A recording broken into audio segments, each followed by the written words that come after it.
Welcome to Furniture Industry News for Friday, July 11, 2025. I'm here to bring you the latest updates that matter most to furniture professionals. Today we're covering some major developments affecting our industry, from trade tensions and shipping costs to company closures and growth strategies. Let's dive into what's happening in the furniture world. The big story dominating headlines is the escalating trade tensions between the United States and several key trading partners. President Trump has announced some significant tariff threats that could have major impacts on our industry.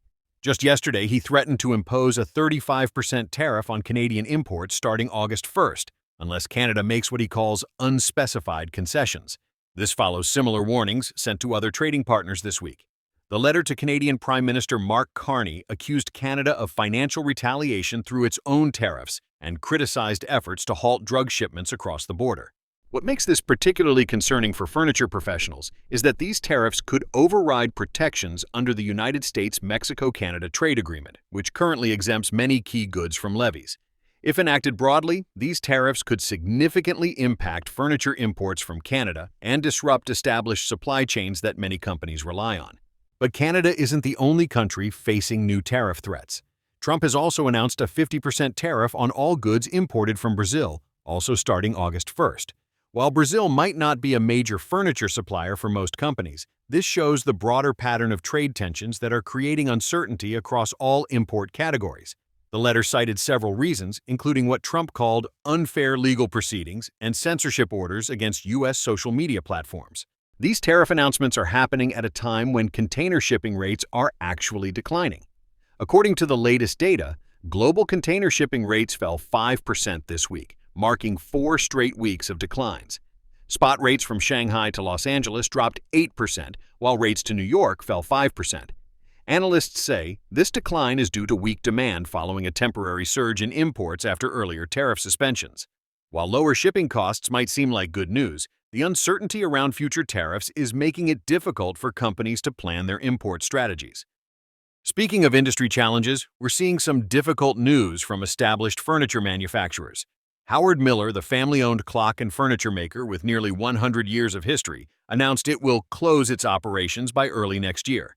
This decision will affect about 195 jobs across facilities in Michigan and North Carolina.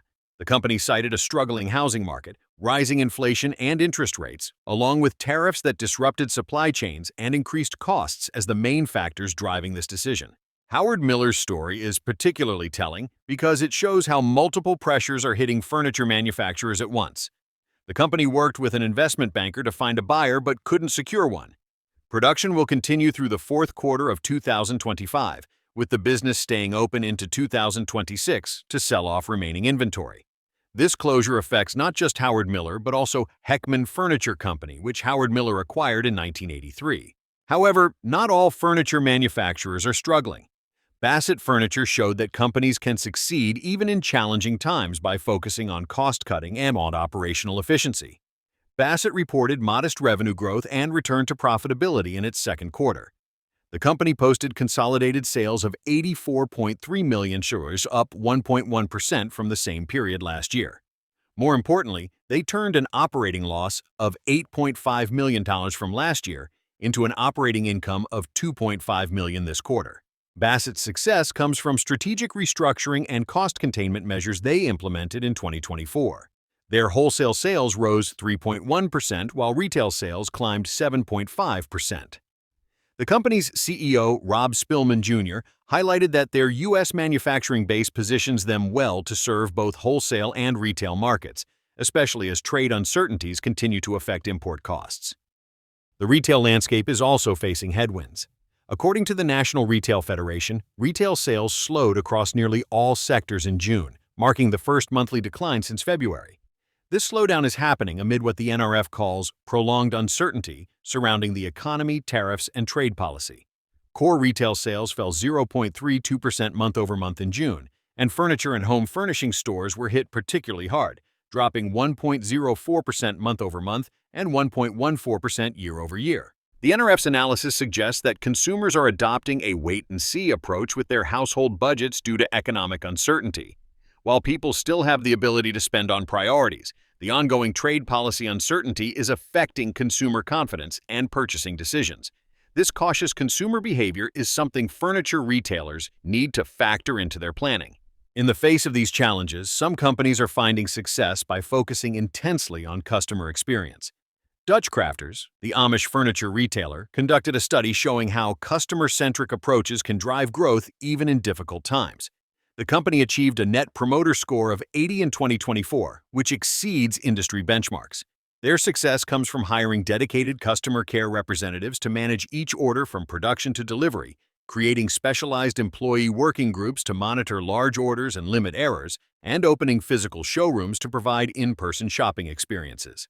Dutch Crafters recognized that their specialization in made-to-order Amish furniture presented unique challenges, including limited technology use by Amish builders and inherent delays in custom craftsmanship. By addressing these challenges head-on with better communication and specialized delivery services, they've been able to maintain high customer satisfaction while growing their business. The importance of data management is becoming increasingly clear as companies navigate these uncertain times. Retailers are finding that smart data strategies help them stay agile and make better decisions in real time. This includes using data for cost optimization, understanding what drives performance, and connecting customer preferences with supplier capabilities. Companies that can effectively use data to spot market shifts early and respond quickly are better positioned to weather ongoing trade uncertainty. Looking at the broader housing market, there are some bright spots for furniture demand. A recent survey identified the fastest-growing metro areas for new home construction, which directly impacts furniture sales since furniture purchases typically follow moves into new homes. The Lafayette area of Indiana topped the list with 630 new building permits issued per 100,000 people in the first 2 months of the year. Other hotspots included Carson City, Nevada, Sherman-Denison, Texas, and several Florida markets including Cape Coral, Fort Myers, and Ocala. These construction hotspots represent opportunities for furniture retailers to focus their marketing efforts and inventory planning. While the overall housing market faces challenges from high interest rates and economic uncertainty, these specific metro areas are showing strong growth that could translate into furniture demand. The current environment requires furniture industry professionals to be more strategic and agile than ever. Companies need to balance the immediate challenges of tariff uncertainty, supply chain disruptions, and cautious consumer spending with longer-term planning for growth opportunities. Those that can effectively manage costs, focus on customer experience, and use data to make smarter decisions are more likely to succeed. The trade tensions we're seeing aren't likely to resolve quickly, so furniture professionals need to prepare for continued uncertainty around import costs and supply chain reliability. At the same time, companies that have strong U.S. manufacturing capabilities like Bassett may find themselves at a competitive advantage. That's your furniture industry news update for July 11th, 2025. These are challenging times, but they're also creating opportunities for companies that can adapt and respond effectively to changing conditions. If you found this update helpful, please subscribe to stay informed about the latest developments affecting the furniture industry. Thanks for listening.